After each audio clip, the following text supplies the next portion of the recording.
Welcome one and all. My name is Joe and welcome to Stories from the Big Chair, a channel where I will be narrating to you various campaigns and stories that my friends and I have partaken in over the years, in a short but not too short and a long but not too long manner. That is to say that I will be going into detail as to what happened in these stories, but not the level of detail where I make you sit through 54-hour-long videos to uncover the entire narrative. With all that being said, welcome to my retelling of the Dungeons & Dragons adventure module, Tomb of Annihilation. This is going to be a recap of the story in its entirety, as experienced for the first time by myself and my players. This recap is not aimed towards PCs or DMs specifically, but rather to all those who are interested in this fantastically dramatic, chaotic, and at times hilarious D&D module. Where possible, I will provide visual aid, however, this series is primarily intended to be an audible experience. You won't need to look at the screen to get all of the details, so go for a drive, do your washing up, sunbathe in the garden. You've got one hell of a ride awaiting you. I ran this module for a group of my close friends over the course of 2 years, 51 sessions, a breakup which changed the party dynamics somewhat drastically, and many, many deaths. Though I would consider myself a reasonably experienced dungeon master, when I was researching this module, I noticed that there was surprisingly little content to use as inspiration for the campaign. I, for one, enjoy hearing other people's accounts of a story to help inspire some ideas of my own. This is particularly prevalent with official published D&D modules, which, despite providing excellent building blocks, do often require quite a bit of filling in the blanks from the Dungeon Master in order to flesh out the story beyond its foundations. Therefore, there will be a lot of content added from my own brain, and content from DM's Guild and other sites sprinkled into the story to add a necessary bit of depth and pizzazz. But anyway, enough of my ramblings, let's crack on with the story. Inspired by the classic and infamous Tomb of Horrors, Tomb of Annihilation is a Wizards of the Coast Dungeons & Dragons module published in 2017, designed by Chris Perkins, Will Doyle, Steve Winter, with additional design by Adam Lee and story consulting by Pendleton Ward. The story unfolds in the world of the Forgotten Realms, the year 1491. That's 1 year before the events of Baldur's Gate 3, for those taking note. Taking place in the uncharted jungle peninsula of Chult, it is a story about death, and the lengths people will go to avoid it.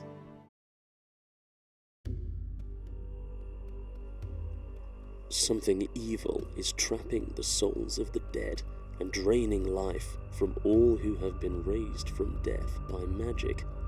This worldwide death curse not only prevents the raising of the dead, but also causes creatures that were previously raised from the dead to wither and die.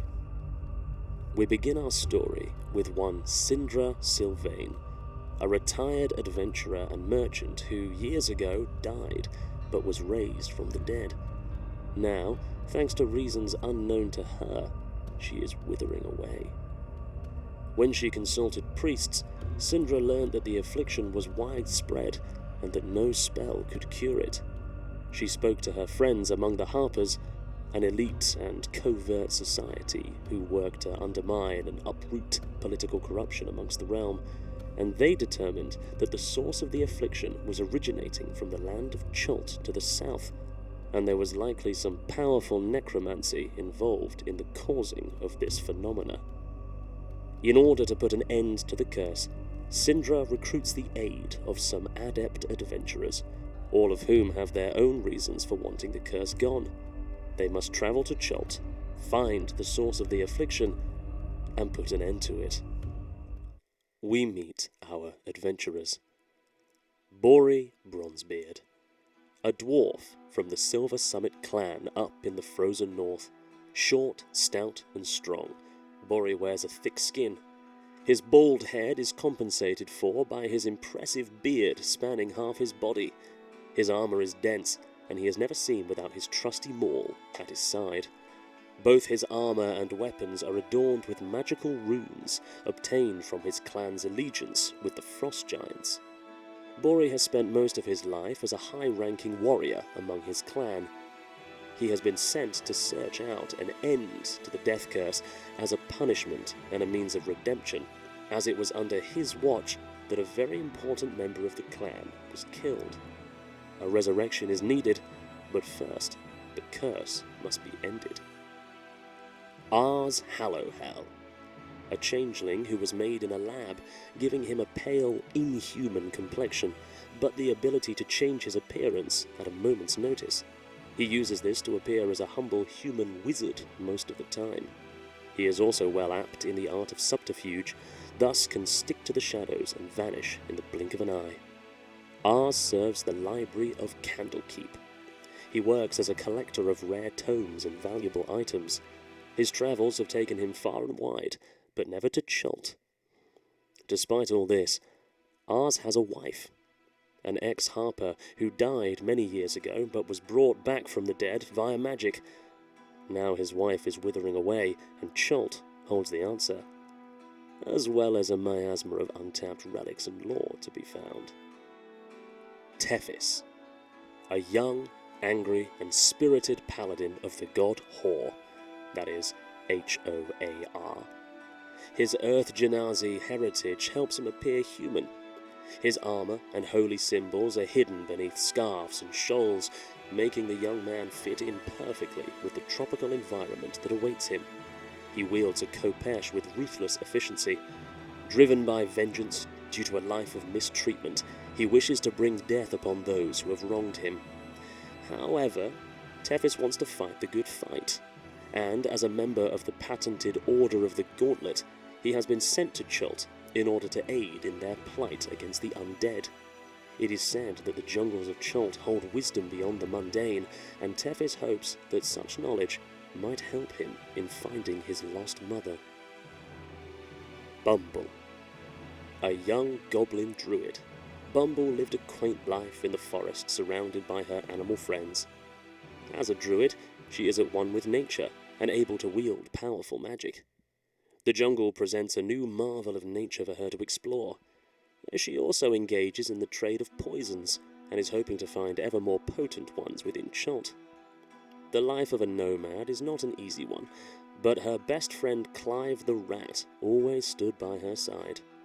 Rats don't live a long time, but Bumble could always rely on resurrecting him to keep him by her side. That is, until she couldn't. We begin on the water. Sindra has hired a ship to travel from the city of Baldur's Gate on the Sword Coast to the city of Port Nyanzaru on the peninsula of Chult. It is not a long journey, but as the hirees give their introductions and get to know one another, their smooth sailing is interrupted. A pirate ship bearing black flags and the name Dragon Fang on its side attacks. The adventurers spring into action, fending back the attackers. Sindra uses her powerful magic to aid them too. The captain of the pirate ship, one Captain Elok Jahawan, reveals his true form to be that of a wereboar. Like a werewolf, but a boar. But despite his intimidating appearance, he is put down with the rest of them.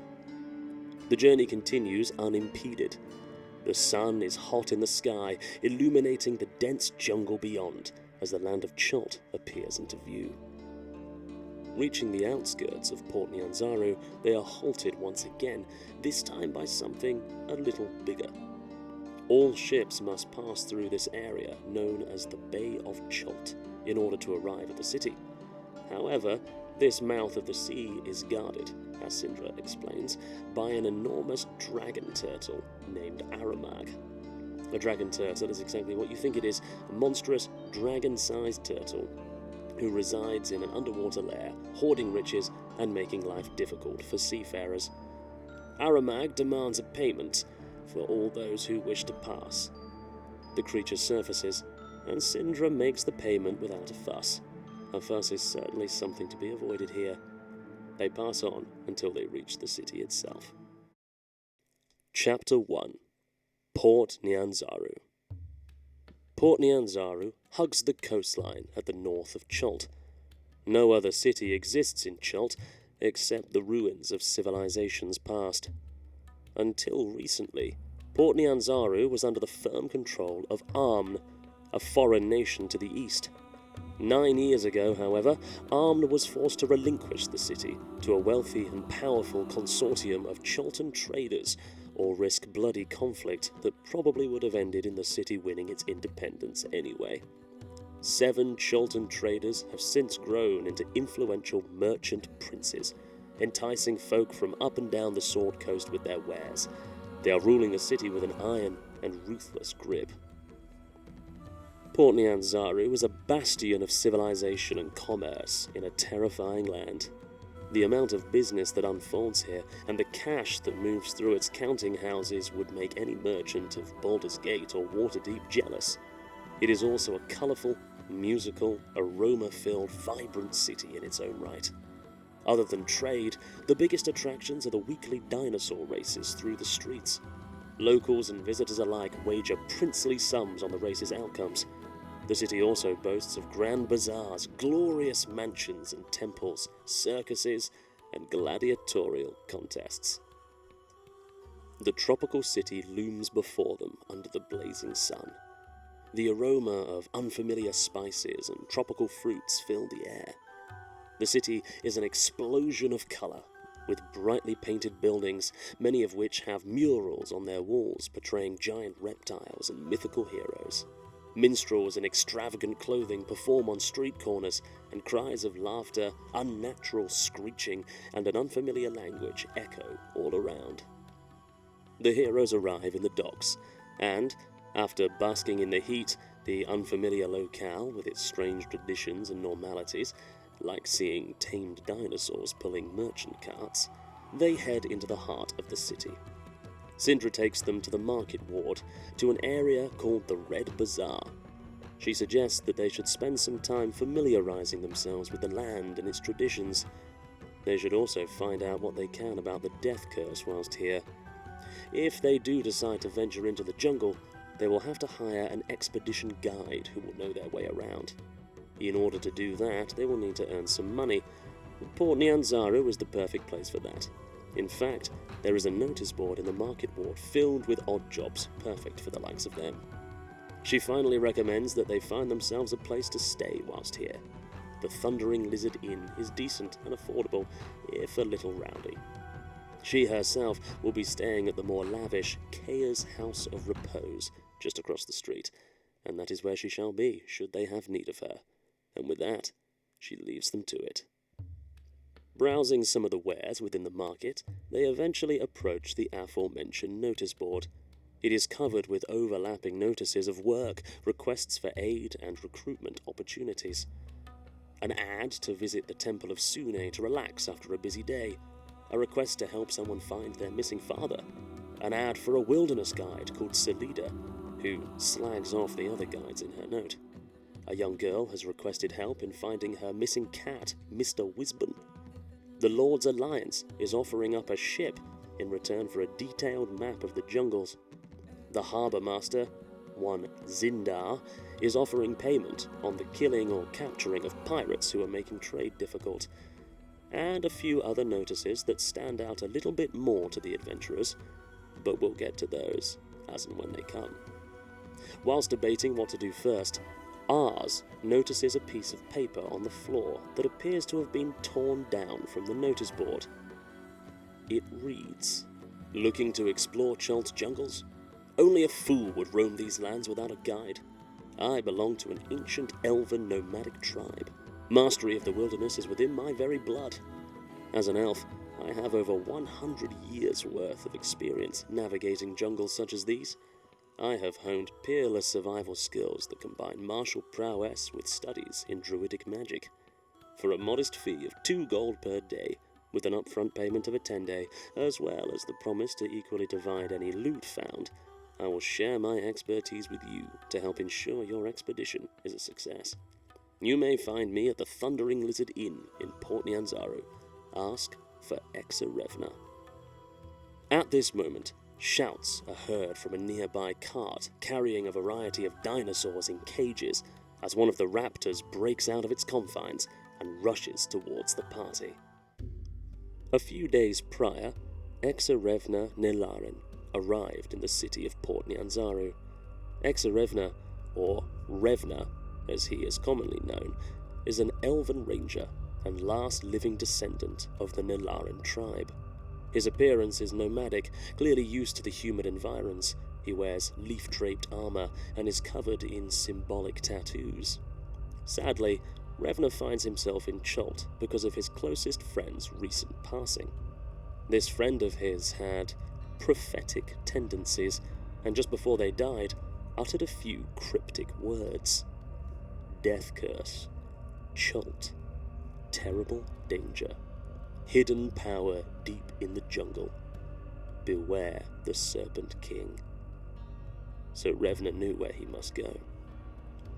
Without much of a plan, he knew he needed companions to traverse the land, and after seeing the advertisements of other wilderness guides displayed throughout the city, and with his similar jungle-based upbringing, decided to advertise his own services as a guide, and left a note up on the notice board in the Red Bazaar. However, the following day, Revna was approached by a couple of muscly, rough-looking bruisers who told him that the merchant prince Jabal wishes to see him and has invited him to his villa in the merchant's ward. Jabal's villa is a marvel to behold, both a tropical home and a fortress. The outer walls are topped with carnivore teeth and silvered seashells. Inside, it is decorated by paintings, statues, frescoes, tapestries, and oil lamps to impress visitors. Jabal's personal taste is also reflected. The walls are festooned with silk draperies and the mounted heads of beasts. Revna is led into a dining room. The door is closed behind him. Jabal enters with his personal guard. He dresses well, despite his many scars and bruises, clearly highlighting his past as an adventurer himself. Jabal informs Revna that he is in control of the wilderness guides here in Port Nyanzaru, and he is not currently looking for more employees. Revna has this one opportunity to take down his notice and forget about offering his services as a guide. If he doesn't comply, his legs will be removed and fed to dinosaurs before his very eyes. Without hesitation, Revna agrees and is given permission to leave. He wastes no time in doing so. He immediately heads to the Red Bazaar to remove his notice. However, when he arrives there, he witnesses a raptor breaking out of its cage and rushing towards a group of adventurers. Revna fires out an arrow and kills the beast before it can reach them. He approaches the group, and they thank him for his quick thinking. He asks of their being here, and they mention a plan to head into the jungle. Revna wants the same thing, and asks if they'd be willing to take on an additional member. They agree, and together head to the Thundering Lizard to book themselves rooms for the night. Inside the inn, Revna tells the party of his goal, of the prophetic words told to him by his late friend. Tethys and Ars are wary of strangers, and Bori, as a dwarf, is naturally untrusting of elves. Despite that, the party deem Revna to be a valuable ally, especially one who knows how to survive in the jungle. Their goals seem to align for now, and they agree to take him on. Whilst mingling in the bar, they hear some rumors and gossip about the jungles of Chult. Here are some of the following. Bird folk live in monasteries within the jungle. The jungles used to house great cities ruled by kings and queens. It is said that you can find nature spirits roaming around. There is a blue mist that can be seen from time to time that apparently drives people insane. The Aldani Basin holds beast-like people who hide away. Near it lies a ghost village where all who lived there mysteriously disappeared. Chult itself turned its back on the worship of gods after its creator god, Ubtao, abandoned them. Whether these are true or not, there is only one way to find out. However, one topic of discussion is certain. The jungles are teeming with armies of undead. very few who venture in are ever seen again.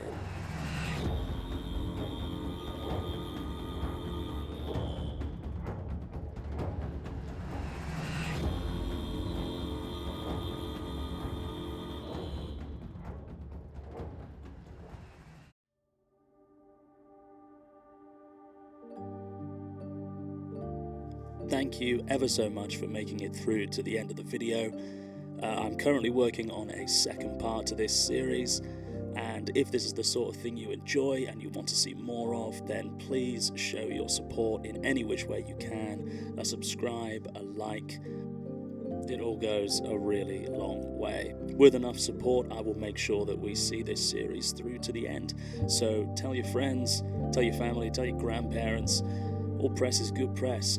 And please leave a comment down below, anything you liked, anything you disliked, and anything you'd like to see more of in the next part. We are just getting started with this crazy story, and there are many other campaigns that I've been involved with as well. Waterdeep Dragon Heist, Ghosts of Saltmarsh, some Curse of Strahd, and some homebrew stuff. There's all potential on the horizon for any and all of it. Finally, I'd like to give a big shout out to my good friend Theo Bimpson for letting me use his music in this video. You can find his stuff on Spotify if you need some fantastic background music or ambience for your fantasy games or just in general. But with all that being said, thank you ever so much once again. Have a fantastic day, and I'll see you in part 2.